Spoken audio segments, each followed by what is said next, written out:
Mr. Rebombo shared his experience. And then Miss Marian started to talk about violence, but in a different setting, refugee camp, war. Now, how do we compare these, although both acts are terrible? I mean, we cannot shy away from that. Tell us about, quickly, tell us about how we address these two cases, in fact. Mm-hmm. Well, the case that Mr. Rebombo was talking about, his personal experience, are an example of how men are socialized to believe that masculinity is one certain way, that to be a man, you have to drink beer and smoke weed, you have to treat women disrespectfully, you have to behave in these certain, very carefully described ways. And however, what we've seen in the work that our organization does is that men experience life and want to behave in so many different ways that are limited by what society says is a real man. But that does not adhere to people's lived experiences.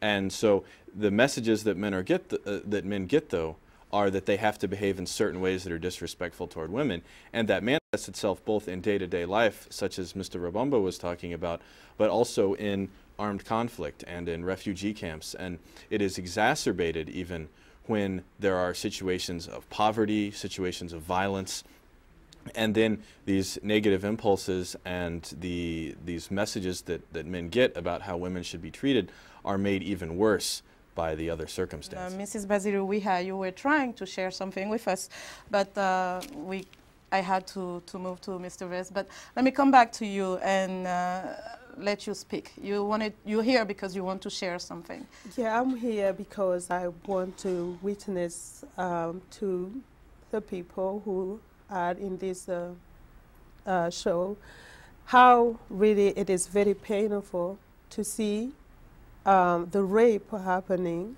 either to yourself or to your daughter or to your mother or to your sister, to your friends, because the people who were in the church during the time of the genocide in Rwanda, the people who were in the refugee camp during the attack over the refugee camp in Congo, Bukavu, are the people from all kind of relationship you may have or you may identify with yourself. So the reason I think I will be strong enough, it is because I am here and I have the opportunity to speak on behalf of the people who really do not have voice anymore. So when those rape comes in either in a shelter or in a church what I saw, or in the refugee camps, they are militia and they are armed, or they are men in uniform. They are always armed. There are many. It's not just one person who come and face one individual, one female. There are many. And as I say, they come in the group, among the community, all those people gathering from everywhere where they fear for their lives, they are there.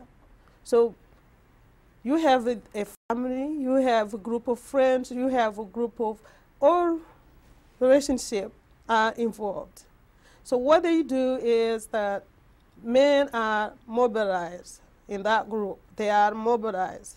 Either they are tied up, or as a persecution, they ask them to watch those related, beloved being brutalized.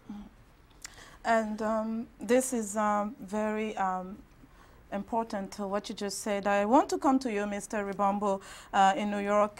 You heard what Mrs. Basiru has said, and I want you to share what you are doing now to prevent such behavior, whether it's rape in a refugee camp in a time of war, or rape when there is no war, rape with someone you know or you don't know, in the street, in your house. What are you doing, or what is the organization doing to address this issue? Yes, I'm very grateful that EngenderHealth brought this program of Men as Partners in South Africa, because it was through going the training that I learned and for the first time realized that I've done something wrong to someone, and that was like 20 years ago.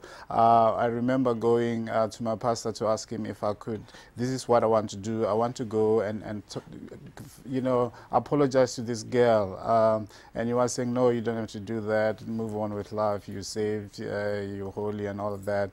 And he even said, what if she goes to the authorities? And I said, look, I'm ready for that. That would be justice for her. Against all of that, I drove like 300 miles to go and find this woman, and I apologized to her. And you know, she said to me, 2 other men did what you did to me.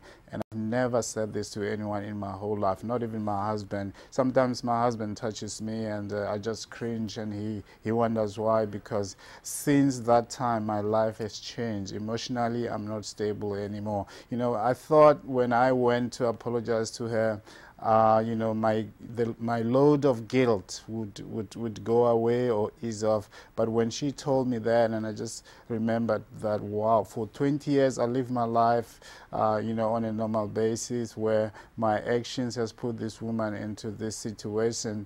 It was a heavier sentence, which I think I carry to this day. What I do, coming back to your question with that, is that I make sure that I use the tools that I got from the Men as Partners program to prevent other boys next to me and men, you know, to do these atrocities to women, to respect women, to understand that women are as important as we are. And we create spaces for men to dialogue on these issues. In my country, in South Africa, rape was sometimes seen as a black issue. I'm glad to say that today the whole nation is discussing these issues, either on TV, television, and programs such as ours directly works with men to stop this, encourages men, because we're not claiming that all men are violent, but you know, research in South Africa tells us that out of 6 men, only 1 is violent, but the 5 are so silent, and that silence is so deafening, that silence is so loud and is so violent. Therefore, we want men to stand up and condemn this and say, you know, what these men are doing, the men that rape, they do not do it in our name, and we need to condemn this. We need to report this. We can't treat this as a domestic issue anymore. So that's what in the general the program is doing with men in South Africa. Okay. Thank you. Mr. Vest, let me come to you. There's so many things we should discuss about this whole issue. There is a stigma of HIV, AIDS, and rape. You know, there's this issue that is a reality. When someone gets raped, nowadays we cannot ignore the HIV, AIDS issue. So, and also the issue of even the victims. We've seen that Mrs. Marianne, even to talk about it, was emotional. How do we address this issue? What is out there for the victims? So let me have your thoughts on that. Well, the most important thing is for everyone, which includes men, to be sensitive to survivors of sexual assault and what they have experienced, to let them know that it is not their fault, that they are not alone, that they're not crazy, that what happened to them was real, and the effects of it are very real as well.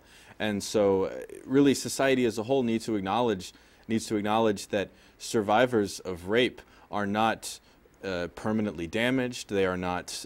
They can still be very valuable members of society, and many of them are. And so it's important not to see them as outcasts. It is important to welcome them back in and to support them in their healing process. And we're running out of time. I will leave one last word, just 10 seconds, Mrs. Marianne. Just a message. Yeah, the message I have here, I appreciate he said that they shouldn't be seen as outcast.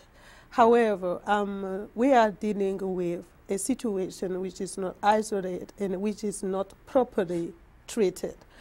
We need to tie this violence with the politics going on in those I'm talking about the war situation and genocide situation. Okay. Rape is not individual. It has to be dealt with politics. Okay. Thank you for the message. Unfortunately, we're out of time. Mr. Rebombo, thank you for joining us from New York. Mr. Vest, Mrs. Marianne, thank you so much for your time.